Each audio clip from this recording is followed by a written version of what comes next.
Thank you for coming to the session called, actually, I changed the title. You will have seen it in the invitation and in the program that it's called How I Defused an In-Progress Identity System Attack, but it's never an I. It's always a team. Yeah. So of course it should be How We Defused an In-Progress Identity System Attack. My name, Guido Grillenmeier. I work for Semperis. We are a company that does secure identities. We're focused on the Microsoft identity scope, mostly on-prem Active Directory and Azure AD. That's where most companies need help with. And here I'm going to talk about a situation where truly a company was in the middle of a breach and we were asked to come in and support to help them survive. Yeah? So who here is still one way or another dependent on Active Directory in their environment? Yeah, oh, yeah, I do see a few shows of hands. Yeah, not uncommon. Most companies have Active Directory in their infrastructure one way or another, even if you're integrated with a cloud through syncing your accounts to Azure AD, to some other identity provider. Doesn't matter. Very many companies are still provisioning their users as the first identity store into Active Directory and then syncing them elsewhere. That'll shift over the next years, no doubt. Microsoft is doing a tremendous job to allow you to have Azure AD as your primary identity store and then basically on-prem AD as a secondary. At some point, you'll reach the time that you no longer need the on-prem Active Directory store. But that'll be a while, because it's not about just identities. It's mainly about your business apps and how you can utilize them, and many, still depend on that on-prem AD environment. And so it's not a surprise, and we've heard it plenty of times in different sessions now. Just the previous one, actually both prior to my talk here, had made it very clear how the identity store, how Active Directory specifically is involved in pretty much every attack. Mandiant, now of course Google, states quite nicely 90% of investigations show that Active Directory is in the middle of those attacks. And even those that we think of, if we think shortly about SolarWinds, that we might be reminded of, hey, that was Azure AD. That was the code of the Orion software from the SolarWinds platform was actually hosted on Azure AD, and that's where the guys got in, injected malicious code, and that code was deployed to all customers of the SolarWinds Orion software, and so the classic supply chain attack got there. But how did they get into Azure AD? Well, they first breached the on-prem Active Directory environment to basically breach the credential store, the secure key for generating SAML tokens to connect to Azure AD, the ADFS secrets to basically generate SAML tokens. That's why that was also the first golden SAML attack that we at least know about. Yeah? But it began in the on-prem environment. That's very often the case. And very often, it's, I'd say part of the reason of that is because it's easier to attack. Yeah? The on-prem Active Directory has been around for a while. It's, of course, came to market with Windows 2000. Many of the folks here in the room were probably involved with deploying it at that time. So was I with different customers. And, it's grown and has been enhanced quite a bit by Microsoft with a lot of security features that still many customers don't use today. Yeah? Think of protected user groups was supplied or created or added to a Windows Server in 2012 R2. When did that come out? 2014, sometime then. Yeah, and that's many companies still don't use these built-in features of Active Directory, besides many other new features that 2016 brought along. And that's the last version of the operating system where Microsoft continued to invest into it. They're still patching, still have service and full support for 2019 and 2022 for Active Directory, no doubt, and that'll probably continue. At some point, it'll stop, but then you'll still have 10 years of support by Microsoft's support model. So Active Directory will be around with us for quite some time, and make no mistake, the architecture, of course, is older than its release, so it's easily a quarter of a century old, 25 years, easily. Yeah. So that makes it just best known. There's great tools out there, Mimikatz and you name it. They all know how to go after AD in the meantime. And very quick recap of what you've already heard in different sessions now on how classic ransomware attacks or any other attack works is, of course, somebody gets in as initial access and either through stolen credentials, very often through phishing emails, and then in the post-exploit phase on that system. And we've just had a great example of that from whoever the speaker was 2 sessions before me. He basically made it clear how easy it was for an intruder, once they're on the system, to elevate their local privileges and then from there go into further environments, further systems in your environment to then attack the Active Directory. And very often that in phase is actually outsourced through ransomware as a service, and then they sell that initial access for the highest bidder. And then if you're interested to go after a particular industry, you've got it right there. It's sort of like served on a plateau for you to basically grab and take the next steps. The goal is always, on the right side of the core attack, is always to get after your business data. It could also then mean, without encryption, it basically is espionage. Yeah? But it could, very often for ransomware, of course, mean take you down. Yeah? Because that adds pressure. That's where they can request a ransom note. But stealing your data is always involved, yeah, double extortion, etc. So AD is always in the middle. And in that initial access, don't forget when they're on there, it's not just the weaknesses of the operating system that they're after or the weaknesses of the credentials. What could YOVD mean? It's not bring your own device. It's more or less a little bit of a mocker there. Bring your own vulnerable driver. There's plenty of drivers on your operating systems, on the systems, that you might be patching perfectly for Microsoft updates, whatever updates that you need for many of your applications. Often the driver level is forgotten. Some of them are integrated into Microsoft Update, but some graphic cards, network cards, and whatnot have weaknesses that attackers simply use. So don't forget to patch drivers. That's a key message there too. But I want to talk mainly about what happened in a situation that we had a victim that was completely breached. Actually, we were called in from a different partner of ours, a German EDR vendor and incident response company called Chum Hoop. They called us in after they were called by the German government to help a company in the Middle East who were breached, a telco company. And a telco company, of course, is a critical infrastructure for any country partially because they're also a banking company. Any telco provider has micropayments and all of that. So that was critical to keep the business in that country going. That's why also the German government was involved to sort of try to find help. And indirectly through that partner, we got involved because the first thing that they noticed when they were in that environment and started to deploy their EDR software, they're working with Sentinel-1, to get any sensoric information of what's actually going on, because that's the first thing that you have to understand. What's going on? Actually, I have to say, why were they even called? Because the company didn't have any good security tools, and how did they know that they were under attack? Well, they noticed performance going down on their systems, and at some point they realized, oh, there's malicious software running on our servers, and actually on multiple servers, the attackers were in, and they were stealing data. You cannot bring back stolen data. And we can't help with that either, yeah? But you can mitigate, of course, the damage that comes out of that. So in this case, the key thing was to keep that company alive. And we were brought in to help with that. So I'm going to, of course, concentrate on that AD part. So I'm going to go through this little real-life example that helps us to understand what actually happened. So again, we were called in when the company was already completely breached.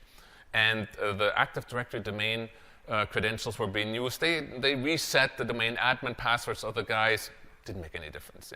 They continued. They were able to create their own Kerberos tickets, golden tickets. Yeah, they've gotten that far, no sweat. So when you're called in to now help, and that could be yourself in your company, what do you actually do? well, you ask yourself, do you have backups? Yeah? Are the backups trustworthy? Are the backups potentially already full of the malware or not? Yeah? So of course, the first thing we did is we didn't know what they had, and so we're not going to ask the question or test if your backups are good. We do have a solution that allows us to very quickly back up the Active Directory environment, the Active Directory data of the domain controller, and basically spin up a safety net by taking it into a totally isolated network and recovering that Active Directory forest within a few hours. Now, the first question you have to ask yourself, would you be ready to do that? Are you ready in a DR drill to recover your Active Directory forest that fast? Yeah? That's something that many companies are not prepared to do. And that's the first step in a DR preparation, is to know what you have and how can you protect yourself to be able to recover an Active Directory in a clean environment. And note, these are newly, cleanly deployed servers, because you don't trust the source. You don't want to recover the operating system with your backup. And ideally, you have some solution, either something that you got by whatever other vendor that you have. Of course, we at Semperis also have that solution that does not back up the operating system and basically just takes the AD data. And at recovery time, we also, don't forget, sysvol is part of the Active Directory data. It could contain malware, and we quarantine all of that at the time of recovery. I'm not talking about that tool, though, because we want to understand, how does this continue? So the thing is, we now have a safety net.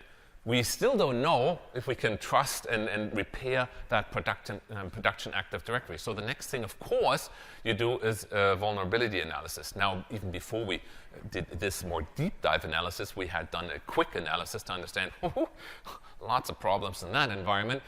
Think of a badly managed environment, not well prepared. I would hope that anybody here in this room has already prepared better than that environment. And there's great free tools available out there to check your security posture of your Active Directory periodically. You don't have to invest that much to have a good understanding of your security posture, and it's definitely worthwhile to use.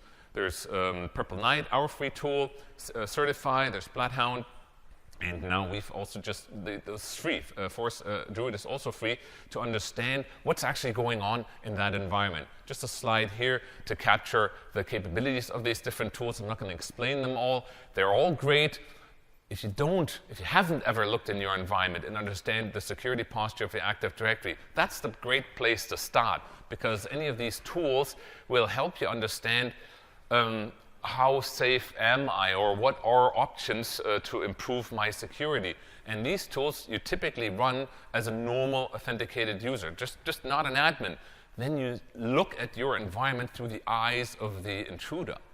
And what you then find often gives you some shivers, because it allows intruders to see a lot. That's one of the downsides of the default permissions in Active Directory. They're very open to read. Yeah?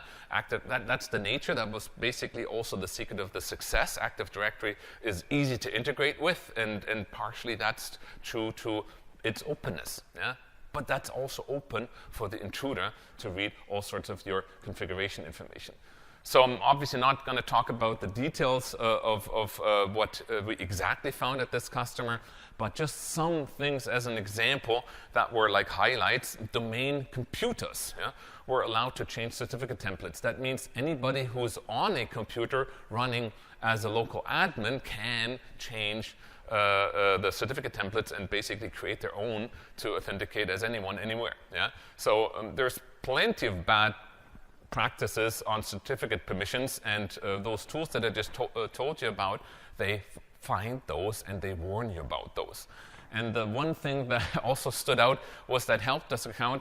It's first of all already bad to have a help desk account instead of having a group and then grant permissions by members of that group towards whatever tasks that you go with for role-based access control.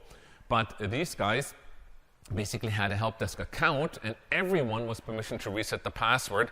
Everyone permission, everyone, it's not a group, it's a well-known security principle, was permission to reset the password of the help desk account. It's sort of like, self-service for everyone, yeah, and it's not well implemented, yeah. And the analysis that we've performed together with the EDR team is that basically showed multiple attackers were this environment already for a longer time, yeah, not just one, multiple. So what's your decision then? It's a difficult decision. What you have to decide, you yourself as a company, would be we have to basically totally go off the grid, totally go offline. And then we can take care of an Active Directory that's fully, think of a bolt with 1,000 holes, yeah? You can't just plug one and then the water still comes in the other. You basically have to put it on a dry dock. Well, we had that dry dock, and that was the recovered Active Directory in the totally isolated network, with the benefit that the intruders also didn't know about that, yeah? That one, which you basically see via that red icon there, of course was still contaminated from the passwords that the domain admin accounts had from the backup that we've done in a breached environment. Of course they were still in the recovered Active Directory, but it was under our control, completely isolated. Yeah? So that's a decision that only the customer could make, to say, okay, we are not going to go offline, because we have to continue our business running. We're going to take the risk that they're not going to drop the encryption bomb. It's not a decision you want to make yourself. It's a decision that you have to leave up to the victim, because it's a risk that they take, or that you would take. Yeah?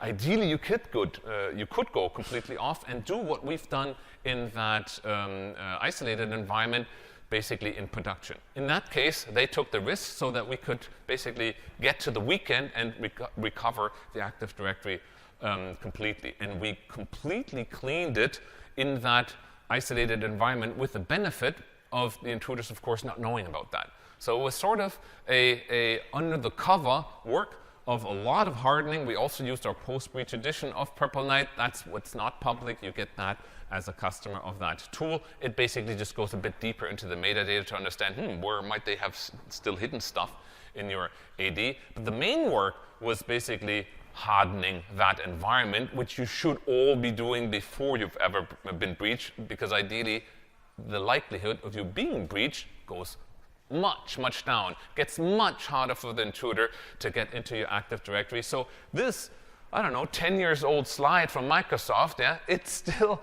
relevant today, yeah? That hasn't changed if you're going to use a privileged access workstation to manage your Active Directory domain, now host that workstation as an Azure VM or even AWS VM. Doesn't matter, yeah? But it makes sense to totally separate, and of course they hadn't been doing that, yeah? The classic situation of a help desk account at that lower tier, running with domain admin credentials. We implemented all of that in 1.5 days, what companies typically work to implement for maybe half a year, yeah?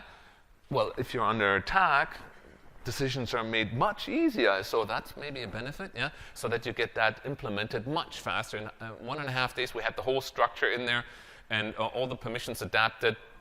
And then the day came, of course, where that had to be brought back into production. And I'm telling you, if you're doing that and you're in the position to tell the CEO of the company, okay, we're ready, you now turn off all your production domain controllers. Anybody ever tried that? Hands up? I don't see any hands, yeah? To turn off all your production domain controllers and bring the recovered, the hardened Active Directory back to production, that's gives you some goosebumps and a quick heartbeat, yeah? But we had it really well prepared, but it still felt like this, yeah? Changing the tires on the car while driving, it absolutely felt like that. People actually do that, yeah? Check out that video. It's just good to see. Basically, that tough decision has to, of course, be made, that you do it. You have to go ahead with that, because otherwise you're not going to survive.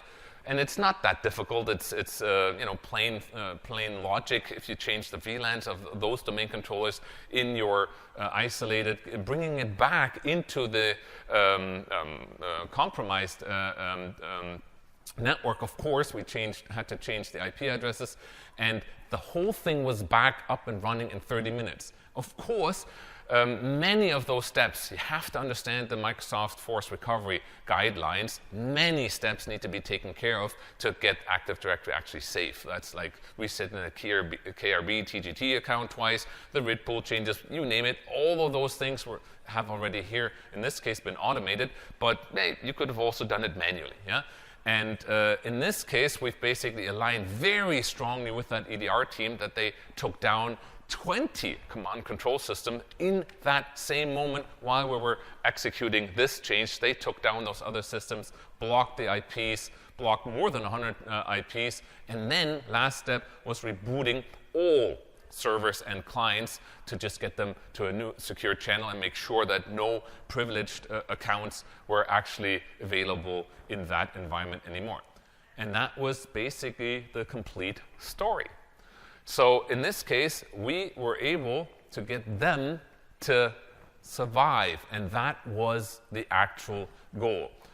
Not an easy thing to plan for, but you have to plan for it, because even if you don't go down the path of letting your environment continue to run and creating your system in a separate, isolated environment, which I absolutely would recommend to go for. Even if you are cutting off the environment, you don't know where malware might still be doing its work. It's actually a general recommendation if you do have a ransomware attack of this type of spread in the environment. Don't just try to fix it in your production network. You're going to want to start fixing in a secured network that you know is not reachable or not yet hasn't been breached by any intruder. It's a great way to concentrate and not be seen by the intruder what you do. We totally surprised them, and we literally got them off the grid. Yeah? We had no more pawned privileged accounts for them to leverage, so you could basically see immediately the company being able to work better again. Now, believe me when I say that even though all apps, etc., continue to work, that doesn't mean that in such a scenario you automatically have full trust back into that environment. But at least you survive. There's plenty of additional activity that is still going on. You don't know if firmware was changed and whatnot. Yeah. So it just doesn't mean that you are able to go back to daily business, but you survived, and that was the goal here. And then you can, after survival, can continue with the remaining activities to get full trust back. Yeah. Well, that's basically it. We helped them to survive, and that was the goal. And I hope that you're also well prepared and train it, test it. Doesn't matter how you do your DR planning. If you don't test it, if you don't try it out, and just on the AD level, try to recover your Active Directory forest in some other network, on some other machines. Be prepared for that. Yeah? Who has a DR plan? Quick show of hands. Well, it should have more show of hands there, yeah? But who's actually tested force recovery of Active Directory? Less hands, yeah? You have to actively test that, yeah? Okay, any questions? I hope you liked the talk so far. Good. Any questions? How long did it take for you to successfully bring them back online from the time you know that they have been activated? So that's actually in days here, that line, yeah. And so we could have, of course, taken the company down from a network perspective and done the cleanup locally and didn't have that cutover work anymore and less preparation there. So it would have probably been down to maybe 4 days, maybe 3 days, yeah. But the key thing is that have a mechanism in place that you can bring your Active Directory back within half a day, yeah? Because all your other activities are going to depend on that, yeah? So for us, in our case, we got them back, well, within a work week, yeah? And to a state that they were no longer under attack. But again, there's more follow-up work, of course, yeah? And there's plenty of work in that hardening that can be done in advance. And when you do that, of course, it gets much harder for the intruder to actually get to that state that they got here. It's probably good to know that how did the attackers actually get in? What was the initial breach? It wasn't phishing. It wasn't some malicious website. It was a printer, internet-connected printer. and they breached that. And from there on, they got into the network, and the printer, of course, also had some credentials stored on it, and blah, blah, blah. One thing led to the other. So, printer. I said printer. Yeah. Yeah. I'm not going to say the make because that would not be nice. Yeah. But this was last year. This was last year. This was January last year. Yeah. Just after the holidays, the holiday season, and I made one mistake. I picked up the phone when they called. Yeah? Yeah. That was a very stressful week. Yeah? But honestly, it was also amazing to reach that last step. And that last step, of course, needs to be prepared. And let's also be very clear here. They only had 2 data centers. Yeah? If you have whatever size of your environment spread around, doing this cutover is challenging. Yeah? But it's doable. All of that is doable. And when you are under attack, you're never going to bring everything back at once anyways. Yeah? You're going to start with a smaller set, maybe even just systems in 2 data centers. And the same thing is true for your business apps. But that's part of the preparation. What are the critical ones that you would need to prepare for? DR goes very far. You have to understand what's your critical people, what's your critical apps, and the dependencies between them. And many come down to, well, we depend on AD on this and that, yeah? And so, okay, if there's no more questions, thanks for coming. Oh, there is one more. Yes, go ahead. You briefly mentioned moving away from Active Directory. Yeah. What are some of the bold steps that need to be taken to make that realistic? So the question was, what are the steps that you need to take to move away from Active Directory, sort of to get away from that risk? Well, it's basically all in the apps. It's all in the apps. You have to modernize your applications. You can also modernize your authentication mechanisms, but until you haven't moved away your applications to modern apps, modern authentication models, you're going to struggle. And I've just seen that our time is up. So any other questions, just come forward. Thanks so much for being here.